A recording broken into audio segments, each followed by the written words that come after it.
Yo, what's up？ 欢迎回来 Rider ATH， 我是阿豪 ATH。相信大家最近这1-2个月啊，跟我们一样都很忙。我们呢是忙于各种新车报道，真的是超级无敌多新车即将发布。Proton 的 X50 啦，在 Chery 那边有 Tiggo Cross 啦，还有 BYD 的 Atto 2啦，哇，各式各样，很多种车型，可是都是 SUV。SUV 我真的是觉得有一点泛滥啊。 尤其是在马来西亚市场，整颗地球啊都是一样泛滥，很多人都已经把sedan车型转去买 SUV 了。那还有一种车型也是渐渐的被人忽略了一阵子。不过最近啊，我看到这阵风好像又开始吹起来了。 就是 MPV， 在马来西亚，如果是这个汽油版的 MPV 啊，哇，就很多选择啦，比较平民价钱一点的 Alza 啦、Arus 啦，之前有 Exora， 可是 Exora 好像已经停产了。那如果你要买7个位，可是它又好像 MPV 又好像 SUV 这样 ，Proton 有 X90 啦。那如果你要的是 Recon 车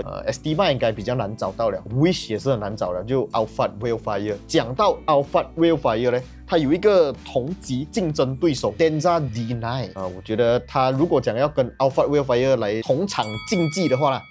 输少少啦，我觉得还是比较窄一点那个车身。那今天呢，要带你们来看的这一台车啊，已经确定会在马来西亚发布了。它跟 Denza D9 呢不一样的地方是 Denza D9 是一个全电动版本。那刚才我们讲的什么 Alphard Wildfire， 在本地买得到的多数都是 ICE 汽油版 ，Hybrid 在外国有，可是在马来西亚 Recon 车啦，我们不常见，甚至好像没有身边的朋友买。再讲到 MPV。 把这两者结合一下呢，今天要为大家带来的就是来自 GWM Great Wall 长城汽车的 W80。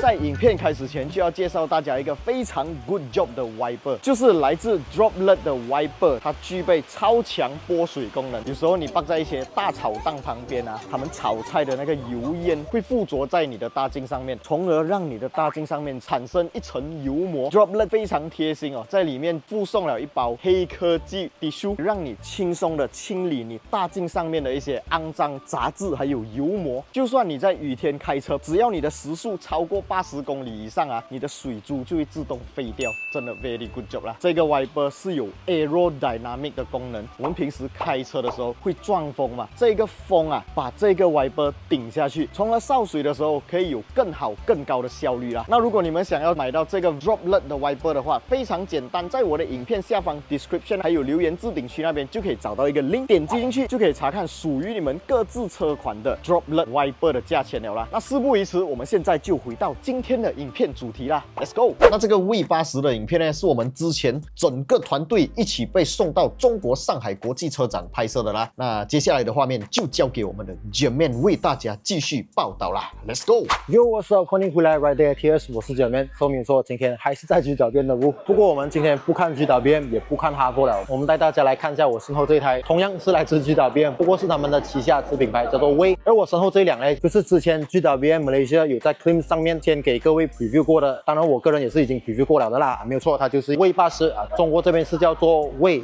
高山说今天同样是这个上海国际车展的 Media Day， 也都有蛮多人在拍摄，我就用一个 POV 的方式，能够拍到我就尽量拍到啊，带大家来第一视角来看车，看看一下你觉得这个魏牌高山啊，可以跟这个称霸 MPV 市场的 Alphard Wildfire 来一较高下吗？那么在接下去看车之前啊，还要跟大家讲到的魏牌的高山呢，它跟目前本地在售的别的中国品牌的 MPV 车型比较不一样的地方，就是它是一台 Hybrid 车型，而大家熟知的 Zeekr 009也好 ，Denza D9 也好，它们都是纯电动的 MPV 车型，说这个魏高山它的可能用车习惯，或者是讲使用成本可能会更加符合马来西亚市场，所以我们接下来就带大家去 POV 看车啊。那么在影片接下去之前，免费的订阅跟赞都把它按下去，小铃铛当然也要跟它动下去啦，之后你才不会错过一系列关于2025上海国际车展的影片。首先车头方面大家可以看到没有错 ，MPV 的前脸造型就是这样子啦，来继续除了 Zeekr 009啊，它的这个前脸真的是特别有辨识度以外，因为这种保姆车也好，厢型车也好，他们的这个车头造型就是受限于这个车身的设计啊，很难去做到一些很大的突破了。所以可能你从这个前脸可以看得出一点点 Alpha 的影子，一点点 Denza 的影子。车头灯的部分大部分都是采用这样子的排列方式啊。那么灯具都是福利 LED， 这点应该我不用再特别讲了啦。这些在台中国车的身上都是 Starter 配了。再来，大家可以看到反光非常够力的这一部分啊，没有错，它的整个沙龙、整个 Grill 都是采用了大面积的 Chrome， 甚至是延伸到 Bonnet 上来啊。它的这个 Chrome 啊，我在现场看起来、摸起来也好，材质确实是会比较 solid 一点。因为这种 Chrome 这种反光条，其实我个人最怕的就是他们做到会很廉价，做到很单薄。这个漆面工艺不合格的话，整个脸几乎就毁掉了，看起来就给人一种很廉价的感觉。不过，在这个 V80的身上啊，其实是真的没有。受这个材质也好，喷漆工艺也好，在这个 V 的80上面确实是做到不错。要往中间看去的话，这个 logo 大家也可以看到呀，应该都不是各位熟悉的，因为这个 V 牌的 logo 应该都没有在本地市场出现过，它就是一个打直的 logo， 所以啊，其实跟整个沙龙就几乎是整合在一起，因为它的沙龙也是采用这种打直的排列方式啊。那么除了 V 以外，也可以看到它下面还有一条字啊，就是保定，这个也就是 Great Wall Motor 长城汽车他们的发源地啦，就是在中国的保定。往雾灯座看去的话，可以看到这个 V80它已经是没有雾灯了，所以这个部分我相信也是会做到一些可能通风的功能，给它的 brake 或者轮胎来进行散热。所以刚刚整个前脸大家应该有没有看到任何的这个雷达也好、sensor也好、镜头也好，所以可能各位会很好奇这个 V80它的 ADAS 是用什么东西来侦测啊？其实就是用他们中国现在非常流行的，就是车顶上这个看起来有点像 taxi 这一块东西，就是它的这个激光雷达，都可以做到更加准确的这个跟车啦。不过我本身是还没用过，所以这点就有待考究。之后如果有机会可以测试到用激光雷达来做的 ADAS 的话，也还蛮好奇下它的这个精确度、准确性方面是做到怎么样。再来车侧的话，这个魏高山是采用一个18寸的 rim， 然后这个 rim 的设计样式就跟刚刚我们带大家看它的这个车头的 chrome 的材质其实是类似的。轮胎方面是采用米其林 E Primacy 啊，其实 E Primacy 不只是给 EV 车用啊，可能很多人会误会 E Primacy 更多的它强调的是一种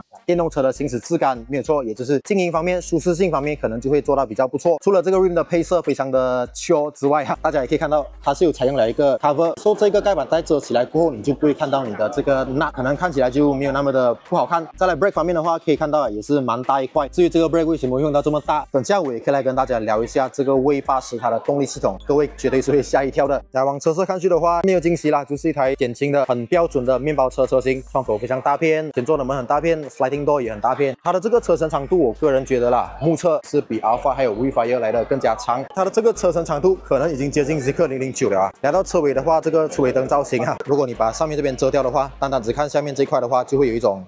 坦克300的感觉。它的上面这段打横的车尾灯其实就是一个贯穿式，从这边连接到它的这个后尾部，现在也看不到不过其实也没有特别惊喜的部分啊，就是很平咯。然后门一样还是那么的大片，所有的 MPV 车型都是这样子的啦。现在看得到座椅，我们就先快速的看一下这个 V80的座椅排列方式，就是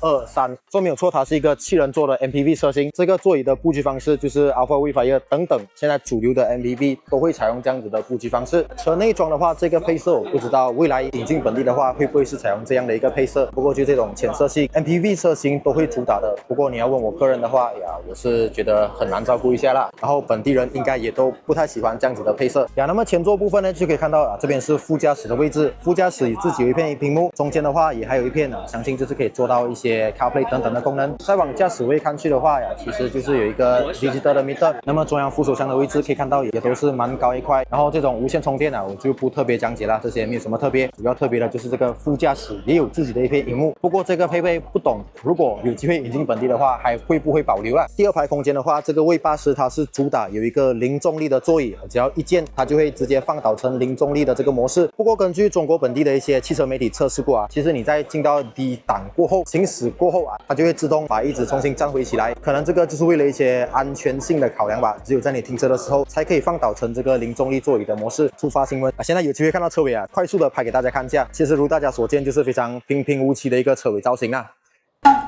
从这些线条你也可以很明显的看得出，因为他们也知道 MPV 车型的车尾其实就是很平的，所以他也很努力的用一些折线让它没有那么的平面，让它看起来比较 sporty 少。再来从这个 Hi4 的名牌大家也可以看到，这个 V80它就是一个搭载 Hi4 的动力系统。那么 Hi4 的动力系统有什么特别的地方吗？做 Hi4 的动力系统就会有一部影片在 Rangerman 的频道就有详细的讲解了关于这个 Hi4 动力系统的强的地方在哪里，还有他们的一些追求在哪里。再来刚刚跟大家讲到的这个 brake kit 其实就是为了能够停下下这个非常强大的 Hi4 Hybrid 系统。Hi4 stand for Hybrid 4-Wheel Drive。这个魏牌的高山呢，就是拥有一个4轮驱动的 MPV 车型，在本地市场这个定位其实就真的很特别，它是一台 Hybrid 的 MPV 的，并且带有 4-Wheel Drive 的车型。这个定位我相信应该在本地市场是目前只有魏牌的高山可以做得到。再来这个动力表现方面的话，也是真的还蛮可怕一下的。大家可能知道现在最新的3载 Wayfire 已经有这个 Turbo Engine 了，不过这个马力的输出其实对于一台 MPV 来讲可能足够，不过绝对不算是高的。那么这个魏高山所搭载的这套 Hi4 动力系统的话，是有高达480匹的马力，而且它的 Road Tax 还比 Wayfire 的 2.5 来的更加便宜，因为这个 Hi4 的 engine 就仅仅是一个 1.5 的 Turbo Engine，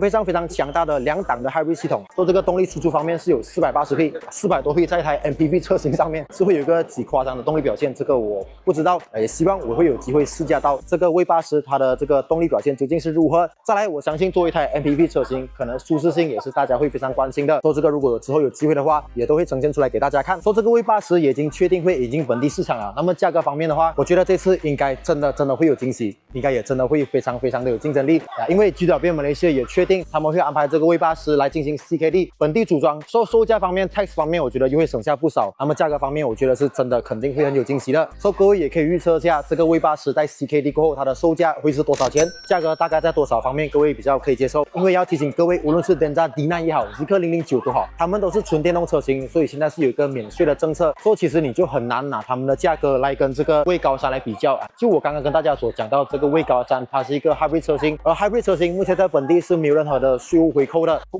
过基于 H4 H6 的这个定价，我觉得各位还是可以期待一下 Breville Motor Malaysia 对于本地的一些战略方面，我相信他们也会尽最大的努力来控制这个魏牌高山的售价啊。说都看到这里了，免费的订阅跟赞记得把它按下去，小铃铛当然也要跟它动下去啦。我是姐妹，我们下部影片再见啦 ，Goodbye。Real stats, real speed, real grip on the line. We ain't influencers, we ain't no clowns. But we're alive, we hold it down. Real test drives, real reviews, no factory scripts. We speak the truth. From Sapine to the streets, push it to the edge. Feel the G-force balance on the razor's edge. Don't talk to me.